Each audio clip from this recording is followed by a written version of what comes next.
Hello, everyone, and welcome to our Their Voices Matter series.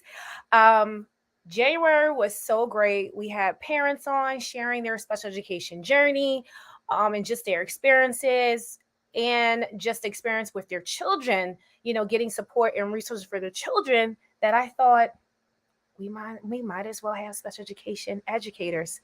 I'm a former special education educator, so why wouldn't I give voice to to others in in my profession? So all of you know that I was a former special education educator, and that journey is so unique that I wanted to just give voice and amplify the voices of other special education educators. So for the month of March, our Their Voices Matter series will focus on the journey of special education educators. And I'm so excited to introduce our first guest.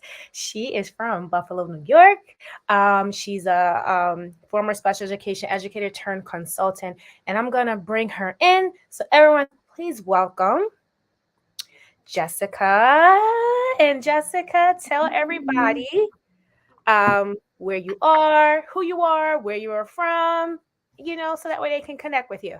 Yeah. Hi, everybody. Thank you so much for having me, Jamila. This is really exciting, and I appreciate the opportunity to share this experience. Like you said, is so different from many others. So I am here in my home in Buffalo, New York, and at Dedicated, we are able to be found on Facebook, Instagram, and LinkedIn at Dedicated Designs. And we're here just working to support the people that we're going to be talking about and the journeys that we're going to be talking about today. So, All right. Thank yeah. you so much. And you all can follow Jessica at Dedicated Designs Consulting on IG, and she's on Facebook. So I do have it going across the screen.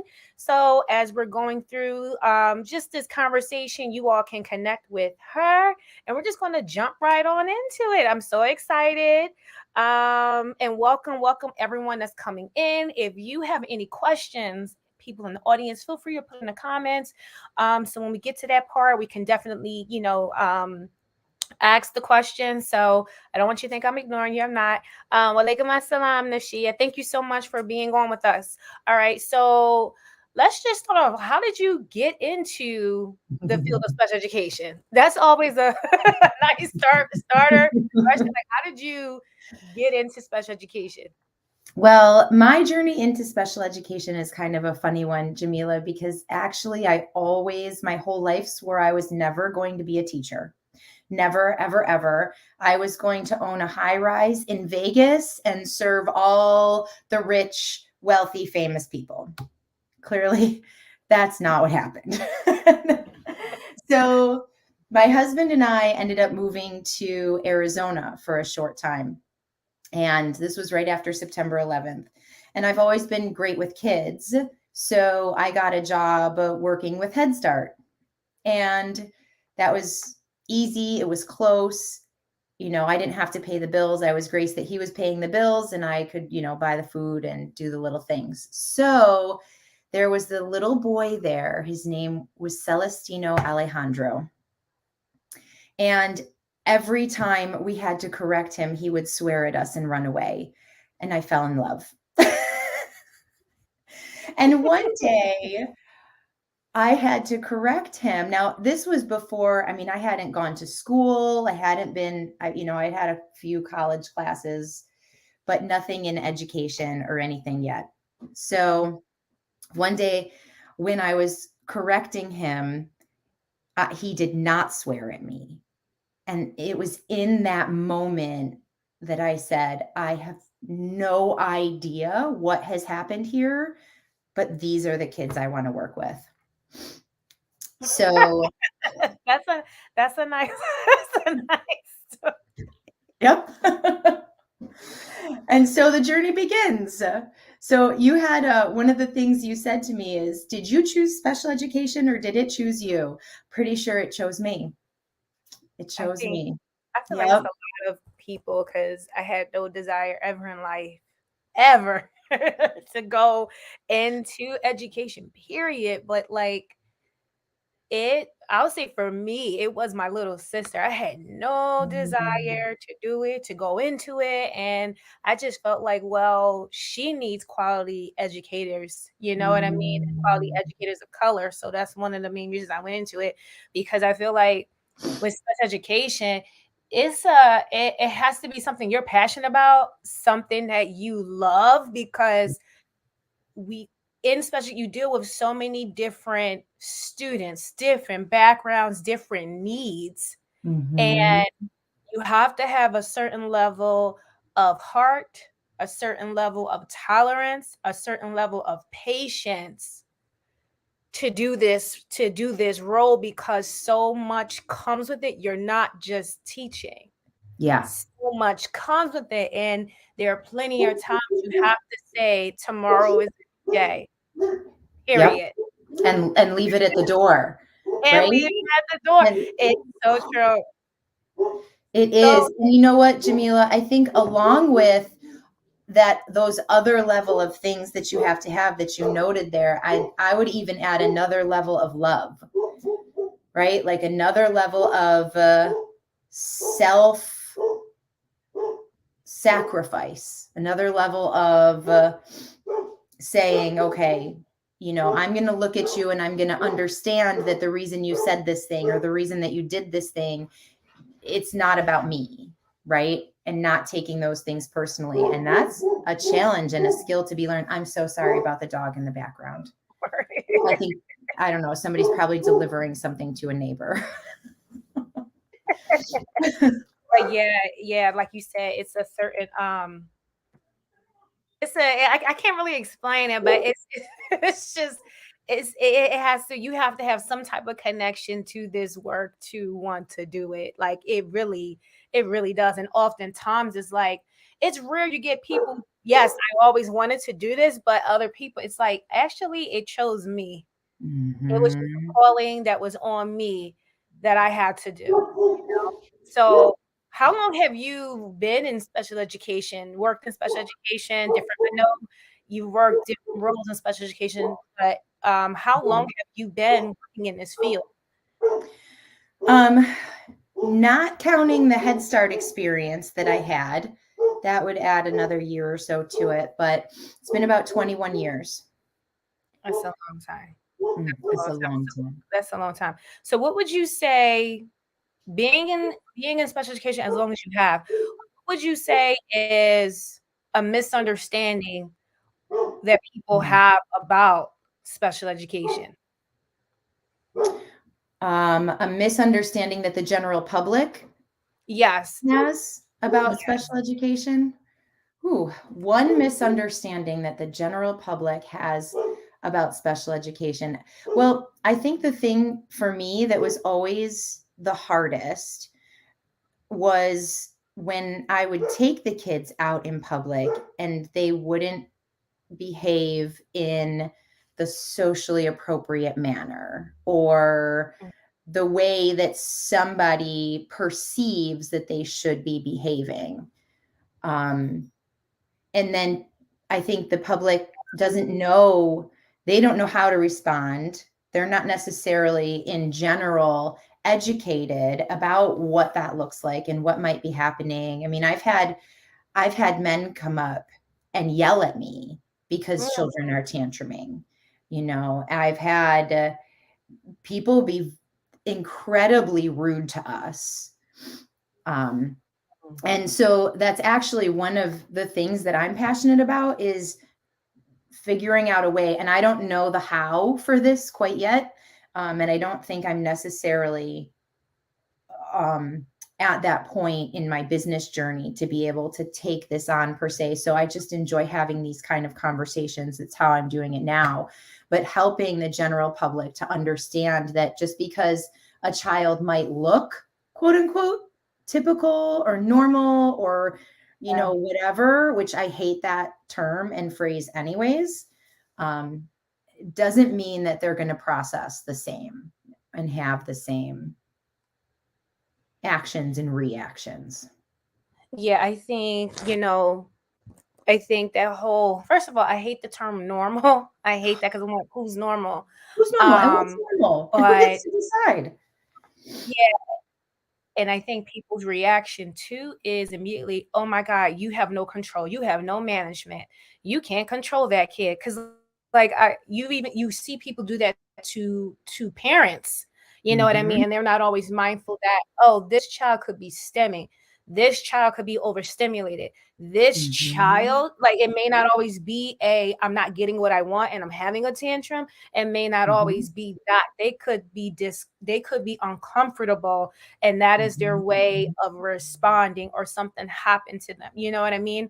And that mhm, is people's reaction, and I'm just like, if people just had more grace to just say, oh, do you need anything, or can I help you mhm. with that, you know, it would just be so much more. And then it's like, and then I know for me, I was in middle school, the middle school you know, grade band. So my thought is always, oh my God, what high school are you going to next? Are you going to our high school? Are you going to what high school are you going to? Because it's like I'm just like, oh, you need people who are going to pour into you. You need people who genuinely care. And so it's like there's a certain extra level of love, like you said, and a certain just extra level of understanding that the children we serve need, you Yes. know, everyone needs it, but Yep.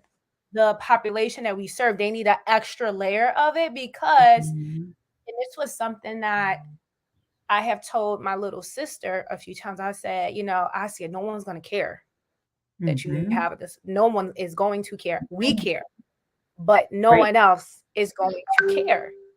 Yep. And it's like trying to teach her, when I'm getting stuck or I'm having trouble, who do I go to? Who can I go to? You know, just to try to Mhm, get her in the space. Okay, let me try to solve my problem a little bit, because no one is going to care, and you can't expect people to help you the way your family does. mhm. And I'll say that has always been like the scary part for me, being an ed when I was in a classroom as a special education educator. I'm just like, oh my God, you know what I mean? Like if I knew what school they were going to, and I knew the kid, I'm like, okay, you know so and so, I know so and so, I can let her know you need Yeah. da da da da da, or I can let him know you need X, Y, da da da da da. But if you don't, especially when they leave middle school to go to high school, it's like, you know, you try to tell so much to parents, do this, do this, do this, and you try to pour as much as you can into the kids before they leave you. Like, listen, Mhm, I need you to be as independent as I need you to be more independent than what you came, because you mhm. know you're getting older. You're going to have, you know, you can't rely, you know, so much on everyone else, and that is like such a scary feeling. Yeah. Yeah, absolutely. Because, you know, and there's also that piece of like when you love them so much, you're like, who's gonna love you like I love you? You know, and you know there's other people out there that will, and but there's other people, like you said, that won't, you know. So there's like that little like mama bear kind of thing, I think, that happens, right? That's like, Yeah, oh, that they will outgrow their disability. I saw that, the belief yeah, that they will outgrow their disability or the school will fix it. yeah. That Mhm. is a huge one. And Tangeray says, "Some humans irk my soul." When you were talking about just their reaction, it is, and we have some people, you know, coming in. Hello, Hi, Alicia. ladies. But you know, yeah, that is like a scary thing. And like thank you, your support's your way. That is very true. Some people think, oh, you're just gonna outgrow it. Oh, this IEP will fix it. And it's like, it's going to support you with thriving in your education. And I tell people, there's not a magic fix. There's not a magic pill. There's not a pill you can take. There's not medication you can take to just make it all go away and you're just fine. You know, it's work from the whole team, Yep. you know. A team Exactly. who Exactly. ideally is working together, which is a whole nother topic, right? Uh, so what would you say has been like one of the biggest challenges you had to face or you had to tackle In when relation to, when you were in the classroom, being a special education educator, what has been, you could be tackling this now or you have tackled it? What has been like the biggest challenge for you? you know, to be totally honest with you, this is an interesting question because for me, the biggest, I want to say there were two kind of themes of two things. So first, when I was a young teacher, it was tackling the idea of not having to be in control of everything, right? Mm-hmm. And letting the adults and the kids around me be who they are, and learning how to lead in a way that embraces their differences and brings us together as a team so that we can best serve the students, allowing them to be who they are. Yeah. So I would say that was kind of the theme of my early years, probably the first 15 early years. If I'm totally honest. I'm keeping it real. Yeah. Yeah. But the over the last, I would say 4 to 5 years, the the thing that I've been dealing with most, and I talk about disagreeing out loud. And what that means to me is, you know, no longer believing that I have to be who they said I have to be. So I guess it's the flip side of the coin, right? Mm-hmm. And saying, no, I also am who I am, and I no longer am going to believe the things, the negative things that you've said about me, the things that maybe the system has kind of ingrained in me. And just me saying, nope, I am going to not believe those negative things about myself. And that has then helped me to be able to be free to say, you know, an even greater level of letting others be who they are, if that makes sense.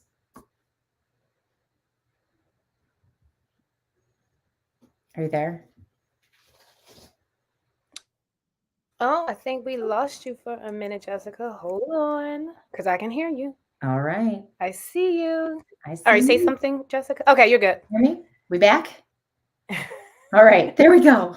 Say the last part again. Yeah, say your So last part again.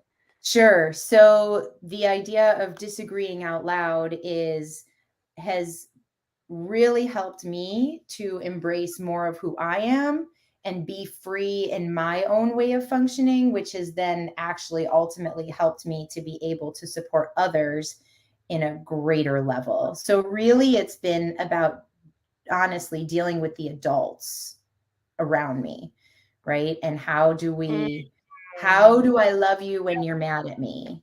Right? Okay, so we might be dealing with a student and we see two different ways. So how do we have conversations that can be honest and open and respectful and best still serve the student? And I know that takes time to develop and even have that, feel safe in having that type of dialogue and that type of relationship with your colleagues or other professionals, that you work with, because it's almost like, how we have to adapt to the different types of learning that our students have. It's Mm-hmm. the same with your colleagues too. Everyone's not on the same page. Everyone may not be on the same Mm-hmm. page all year, and you have to work. But that is your assignment for the year, Mm-hmm. and that Yep. is when Yep. it's like that is extremely difficult. And trying to find common ground just to make it through the year, Right. because your assignment is not going to change. You're No. there all year. And You're there for that year. you're- that's it. And a lot of times, because of the way the system is set up, most people don't get the choice of who they're working with. Most people don't get to say, oh, so part of good leadership is about looking and putting a team together that says, okay, you have these skills, you have these skills, you have these skills. Let's everybody have different skills and then come together and support each other, ideally with the same goal in mind and the same pedagogy, if you will, right? Like the same Mhm. mindset about teaching and the goals of teaching and how you get through that and really foster that. But oftentimes that's not what happens in schools. It's who's got seniority or who works in what building or who just quit and who got hired. And we just, need this. Mhm. We need the person in the building. It's a warm body. Ah, you need a warm body there, A or warm that body. seniority. Hey, you're the last one in. You're the first one out. Mm-hmm. That is true. So, in your Yeah. opinion, what would you say would be a great improvement to the special education field? Like, if you have all this experience, all these years in, what would you say, you know what, special education needs this would really make it improve?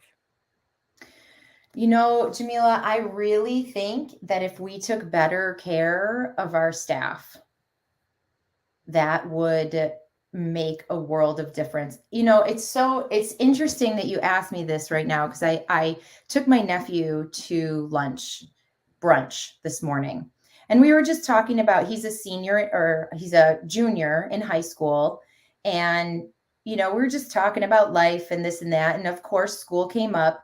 And I said, Xavier, I need to record you saying this because I'm going to put it out there. And I hope he was clear enough in the restaurant. And because it was loud in there, but he said, we have to take care of our teachers because they come to school and they're miserable and then they can't teach us.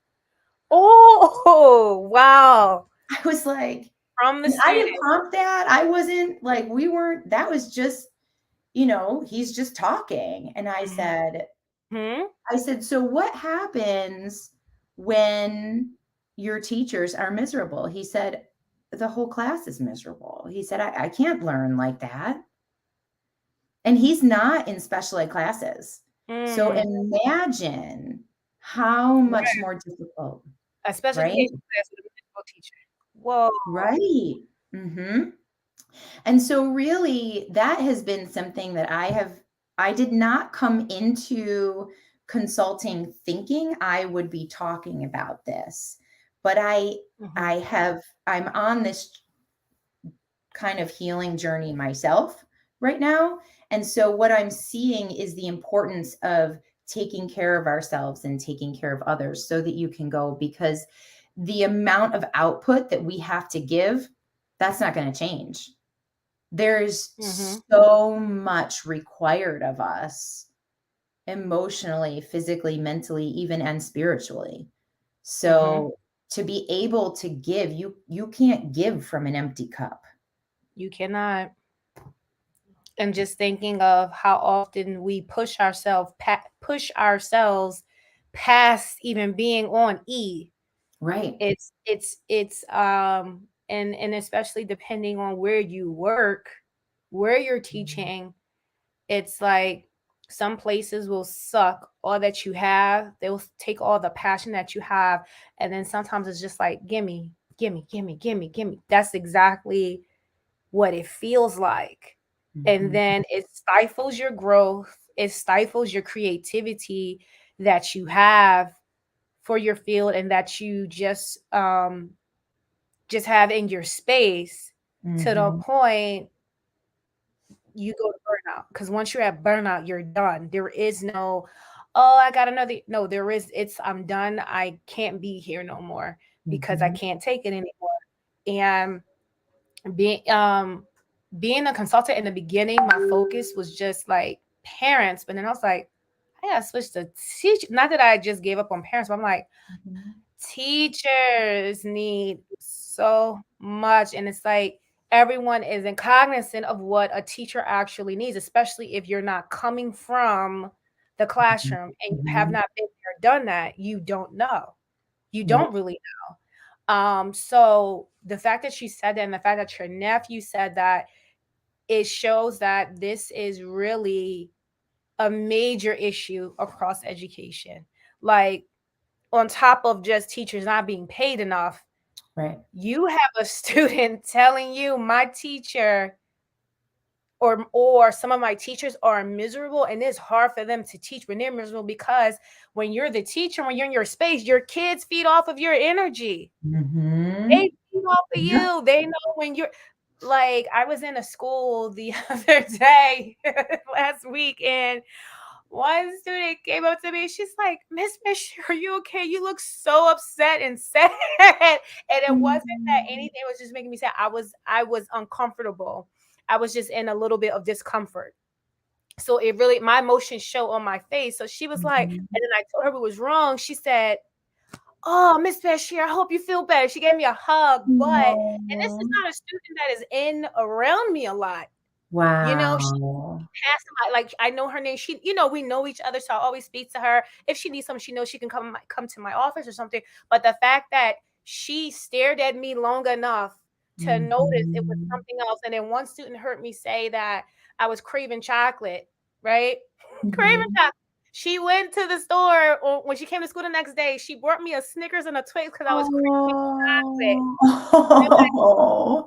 Like, your students feed off of you. Students feed off of you because you're like a, I don't, it's, you're kind of like the parent and their Mhm. parent away from their biological parents. So it's like, and Mhm. especially if they like you, because they Mhm. feel like you know them and you care, it's Yeah. like, of course, your nephew saying, oh, it makes us miserable. That makes sense, because Mhm. when you're the teacher, your energy feeds off to your students. Yep. Yep. That makes so much sense. Oh, we So have then a if we can comment. even take She that, said, "Oh, sorry. Hanika says, Hanika." I'm gonna say Anika. I'm sorry. Hi, and we also she said, "Ooh, people aren't aware. They so are not aware." And then we have your support your way. A local school district just made news because the superintendent said the staff are fed up. Imagine being a student in that school. Yeah, they're fed up because imagine they're like, I'm trying to learn too, but you're not giving Mhm. my teacher what they need. So, Mhm. and I mean, you just said You that. just Yes, said it. it just said Yep. this, and it's important. So important. Yep. Oh my God. Yes. I can't wait to see what you come up with your nephew. Like, cause that was Yeah.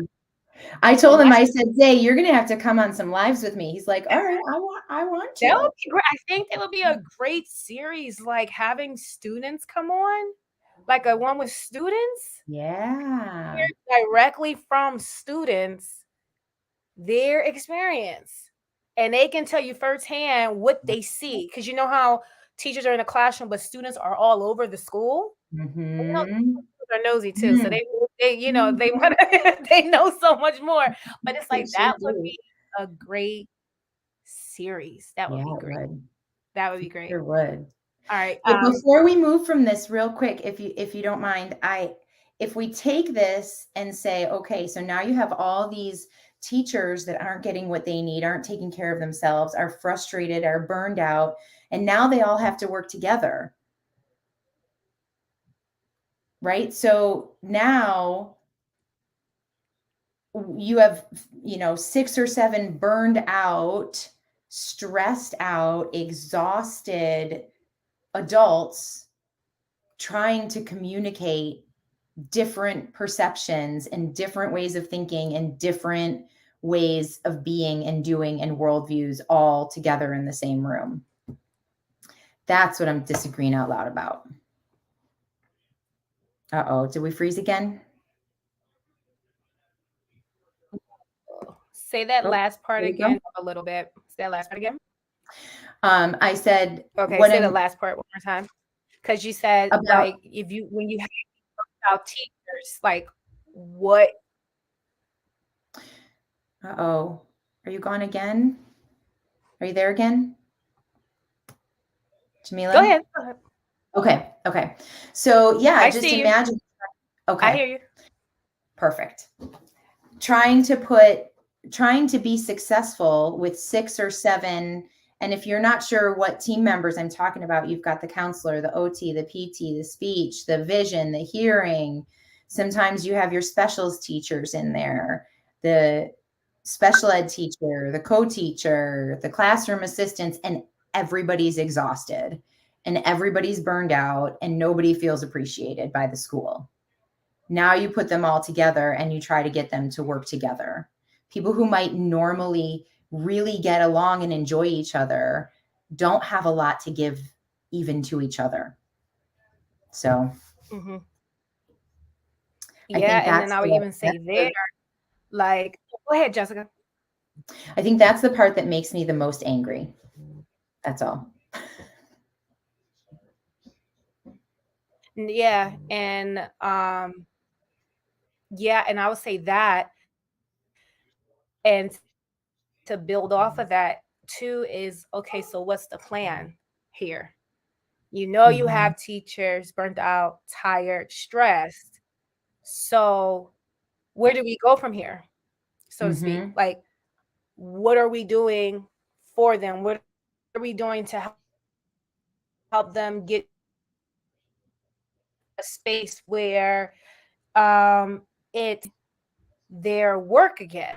You know, Mhm. how do we get them back to that point? You know what I mean? Oh, Because I think I once you're think burnt some out, dis it's oh, sorry. Sorry, no, you no, go froze. I ahead. thought you were I was just going to say I think some districts are doing a 4-day work week, right? Like That's nice. that's I nice. think that's a nice start. That's Nice. a nice start. I think But are we also, looking at the system? yes, It's time to look at the system, right? it is. Because like, yes, 4-day work week's great, but then it's like you're still coming at me the way you would. You're just doing it 4 days instead of 5 days. So it's like Right. there are some. I want to say. I want to say, you know how you have systems in place for the students? It's like you Mhm. need to have systems in place for teachers. Yeah. Just like when something happens, you have, oh, counseling, grieving services, you have grieving support, you have this Mhm. support for your students. It's like there's certain, I think districts also need to just be mindful of how do I take care of my teachers? Yeah. Don't just feed your teachers for staff appreciation week or day. We're tired of the pizza parties. We're tired of donuts and cakes and all that. How can you take care of us? What do we need? Some of us need someone to just talk to. Some of us Mhm. need to actually have time to be around each other to actually have a conversation. You know how it is Mhm. when it's like, oh my gosh, I haven't seen you in like a week because we've been Yes, teaching all day. Not like, 'cause you've been and teaching. you just kind of decompress because you were actually able to see Mr. Jones or Miss White and actually have a conversation about a TV show you both liked. And just Right. what that did for you in that moment. Mhm. I remember we had a PD one time and we had like a huge break in between. I don't know how it happened, but we had at least over an hour. I never forget. We went out to lunch. We Mm. wanted to get frozen yogurt. The place wasn't open yet. So we wanted to go into a bookstore, waited in the bookstore until the frozen yogurt place was open, got frozen yogurt, then went back to work. But it was nice to just with your colleagues. Okay, we were like, okay, we're gonna get in 2 cars. We're gonna go, you know what I mean? Because it was a Right. PD. Yep. But having the time to do that, Anika said, love languages in the workplace. And she said, better called appreciation languages. Yes.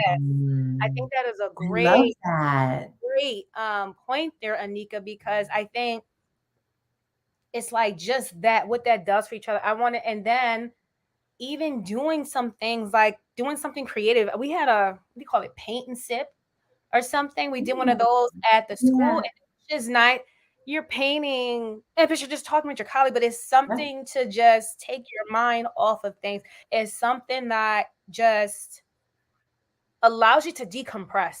Mm-hmm.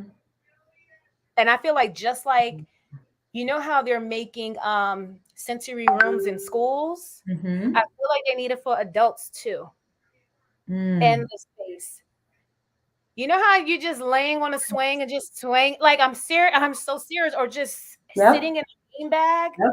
Mm-hmm. Or a rocking chair, or just a quiet having the space. lights dim.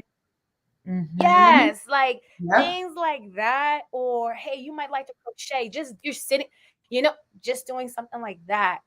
It's like Yes. those things. And then also, of course, having um even professionals there, if you know just need someone to talk to because you're space yourself. Having Mm-hmm. that to you is like better in place for students. I feel like they need the same support for the educators as well, because Yeah. it will like work wonders. It will do wonders for the staff. Oh yes, Anika said. Hold on, what Those she say? reset spaces. Reset spaces, absolutely. Yeah. And she said like Google has great spaces for employees, like they need it in the classroom, in Yep. schools. I mean, Yep. You know, it's interesting that she said that. So I saw a quote not too long ago, it's probably on Facebook or something. It said, you know, schools should be run more like marketing firms than like prisons. And I was like, yes, yes. And I thought about, I mean, I don't have any experience in a marketing firm, but except for what I've seen on TV, like there's those shows about Google and stuff like that. And I'm like, wow, you know, like it would be a nice change. It absolutely. would be a nice shift, definitely, Mhm. And definitely. not for nothing, our schools were created, you know, the system that we're using is generations and generations old. And we have a group of young people now, Gen Zers and millennials who don't, yep, meet structure and analysis. Mhm.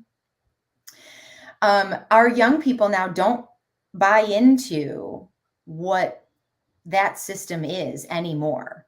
So you're trying Mm-mm. to take now a whole generation of people that don't buy into it and force them to do it.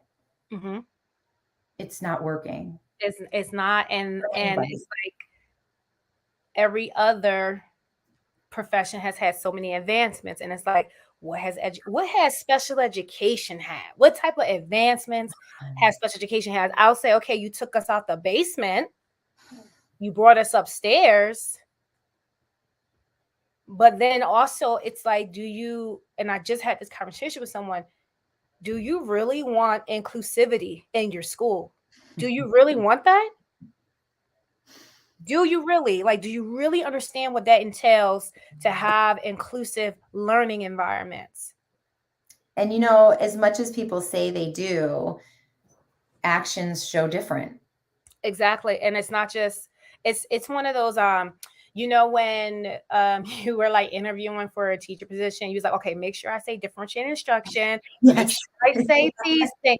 It's one of those catchy terms in education, Mhm. you know, because it's like if you Mhm. truly want and believe in inclusive environments in your school, inclusive learning environments, there's work that needs to be done. There's a certain type of culture you need to cultivate in your school, and it starts from the top down. It starts from the Mhm. top because it will trickle down to everyone else. So Mhm. it is a true culture and mindset that you have to implement in the school, and that the Mhm. students believe in, everybody believes in, and in it. But no, it's like, oh no, this is the inclusion classroom. Right. But see, where I think we could talk about this for hours, Jamila, where we come up against when we're really talking about this is really, I think we're coming against an entire system. We have we have standards, right, put out by the government that says everybody should be doing the same thing across these schools everywhere. The system set up even from the governmental level is not for inclusion. So, Not. so really, even schools that really want to do this are fighting against an entire system that says otherwise. So it's a huge thing to tackle. And I really believe it has to start with conversations like these. Yeah. Because, well, that's where you're going to get the information. Like, how will you know unless you go straight to the people, Mm-hmm. students, teachers who Mm-hmm. are there in the school to, to know, this is where you're going to get your information from. Yep. Because I'll say too often we're left out of the conversation and you have Mm-hmm. people making decisions for us about us. That don't know anything Right. And I'm about like, what we do every day. Uh-huh. you have not been here. You're not here. Uh-uh. Anika said, conversation that provokes and propels action.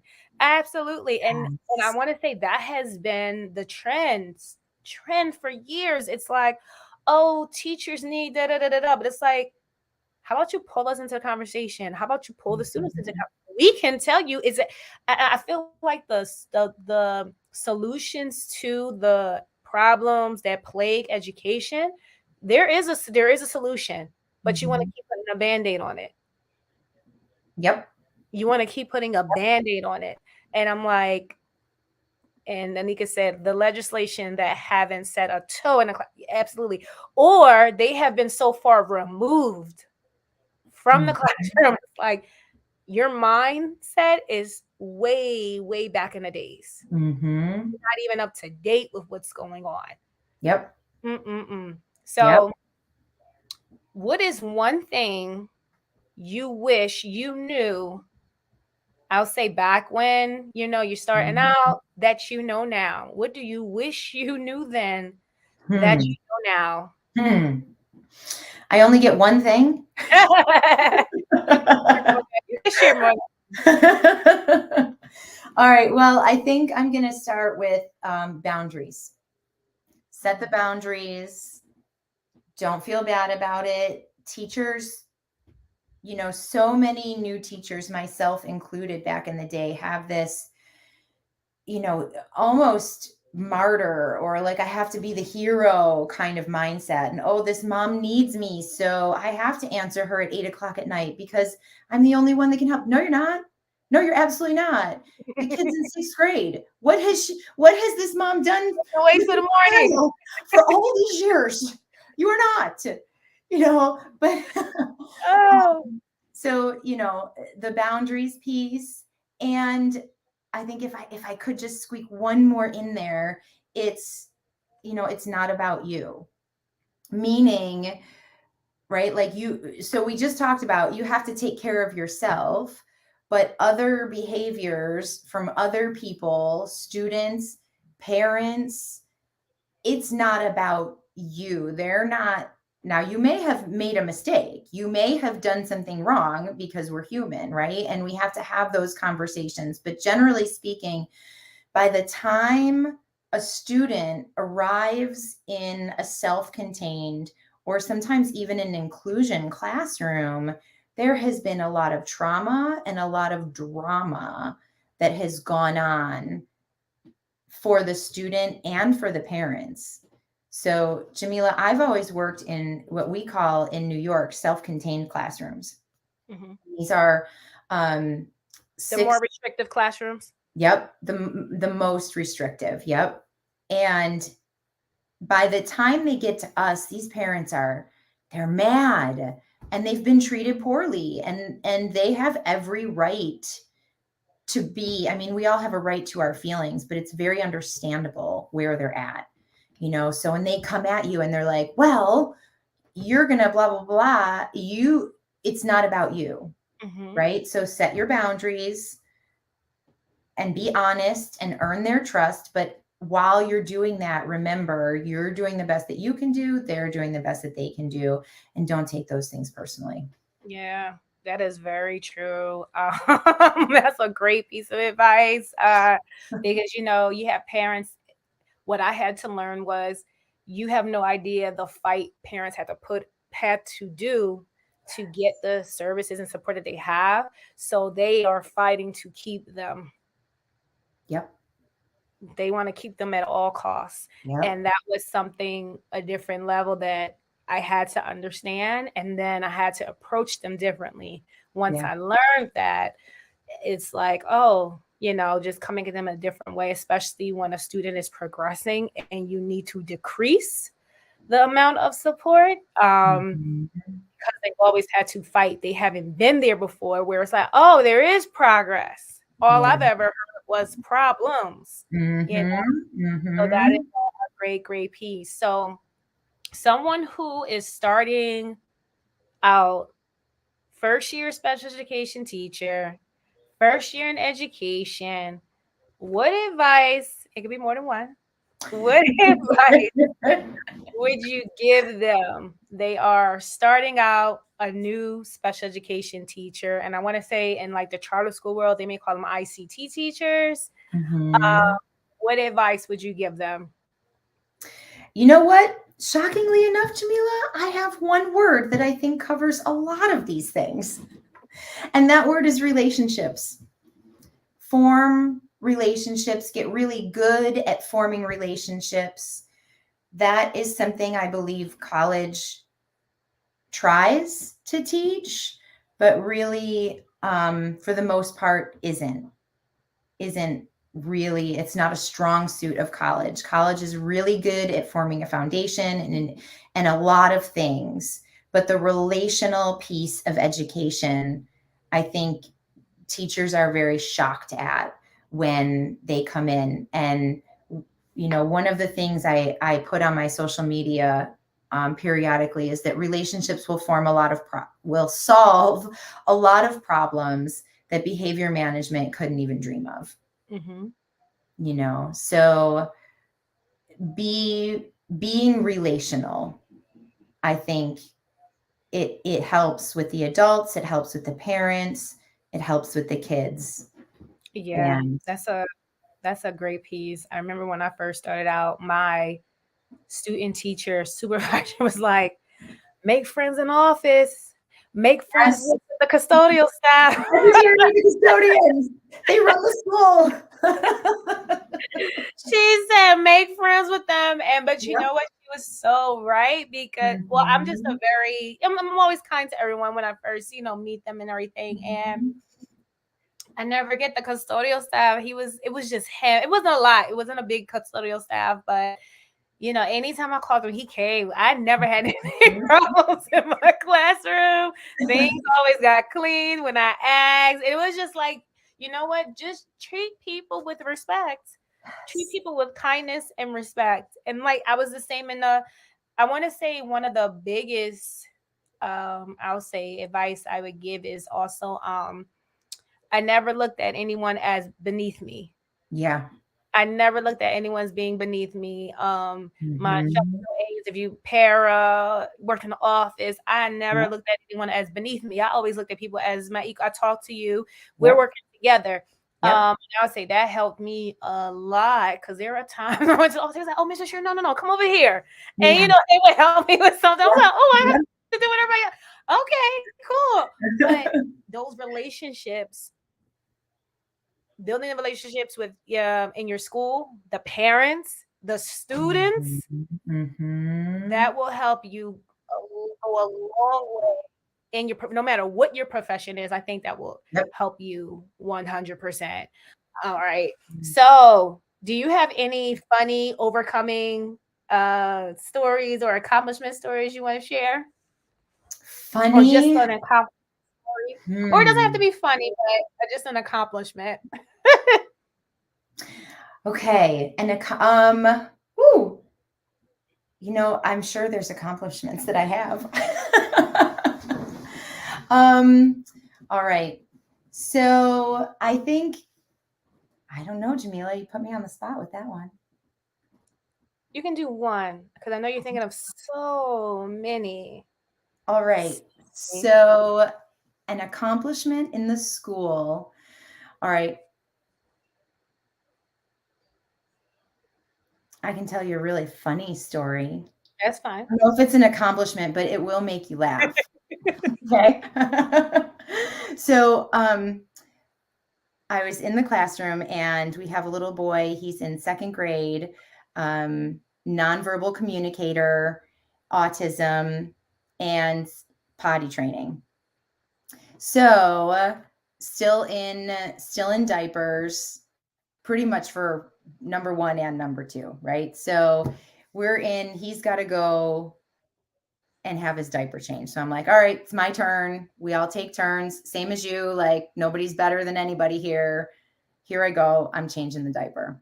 Well, he hates it, right? So it's an ordeal in the bathroom, right? And the diaper's flying and the fingers are everywhere. So like, you got to have the toy and you got to have you got to be ready, right? So here we go. We make it through. Everybody's clean. Stuff is, hands are washed. We're good. So all day long, I'm like, I keep smelling poop.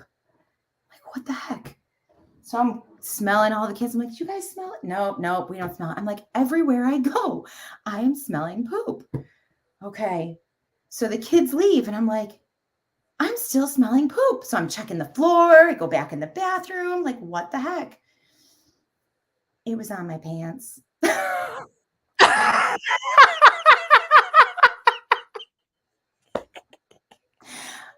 Oh my God, I would have threw those pants in the trash. I would never Oh yeah, I was like, I don't even have any other pants to change into right now. As you're telling this story, I'm like, I hope it is not on her. It was. It totally was. I no longer have those pants, but I did. Yeah. The life of a special education teacher. So there we go. Yep. Yep. Oh my gosh, definitely. I know that's a story for the books. That's a story Yes. for the books. For sure. For God. sure. And we just keep it moving. Yeah, and some people don't understand, like, depending on the placement that you serve, like the population you serve, hey, you could be serving the students who have toileting needs. Mm-hmm. And you may have some teachers, I'm not doing that. And I tell people, when you're a SPED teacher, you can do it all. Especially in Pennsylvania, that hat you wear, your autistic support, your learning support, your emotional support, your multiple disabilities, you're all of it. All of it. You're all of it. Even though you may be like, I prefer that, you're all of it. So yes. Jessica, I want to thank you so much for coming on and sharing your experience. Can you let everyone know where they can find you again, and also share anything that you have coming up? Yeah, thank you so much, Jamila. I have really, really enjoyed this conversation and the opportunity to be here with you. At Dedicated, we are, that was great. So sorry that I was just reading your little thing there. We are going live weekly on Facebook and Instagram. I'm still working on the LinkedIn. I'm on LinkedIn. You can find us on LinkedIn. Still, I'm not as young as some of these other folks out here. So I'm working on this whole social media thing, right? We will be putting out a webinar. Our series this month is actually about paraprofessionals and strategies. So you can hop on over to any of our social media links for a daily tip for special educators and paraprofessionals on different strategies working together. Some of them are how to work together. Some of them are mindsets. But we'll be doing that through the month of March. And keep us in mind. Keep checking us out because we are just about to be dropping the links for a webinar. regarding paraprofessionals and special educators working together. All right. Thank you so much. And definitely follow Jessica at Dedicated Designs Consulting, Instagram, and Facebook. Thank you so much, Jessica. Thank you, Jamila. All right. So, those of you who are new to the series, I am Jamila, aka the IEP Coach, and I'm the owner of the IEP Coach LLC, where we help we help principals keep their special education teachers from leaving the field. We provide group coaching, we come into the schools, we do professional development, and we support special education teachers because I'm a former special education teacher. I know exactly what they need. So, principals, stop playing with us. Get myself, the IEP Coach LLC, in your school. Get Jessica, Dedicated Designs, in your school. We've been in the classroom, so we know exactly what your teachers need. So, definitely click the link and you can follow us to schedule any calls with us so that way we can get into your schools and support your schools. And make sure you tune in to our lives every Tuesday, the Coaching Corner, every Tuesday at 6:30 p.m. Eastern Standard Time, where we talk all things special education. And also, one more thing, make sure you tune in to our social media this week. We have a big announcement that we're going to make. So excited, but it's a secret. I can't tell you. I have to wait until we drop it. We're going to drop it on, I want to say Monday or Tuesday. So I may drop it on a live. You know what? I think I will drop it on a live. I'm going to do it on a live. So definitely tune in, and make sure you tune in to next Sunday. We will continue with our Their Voices Matter series for the month of March, focusing on the journey of special education educators. Until then, peace and be safe.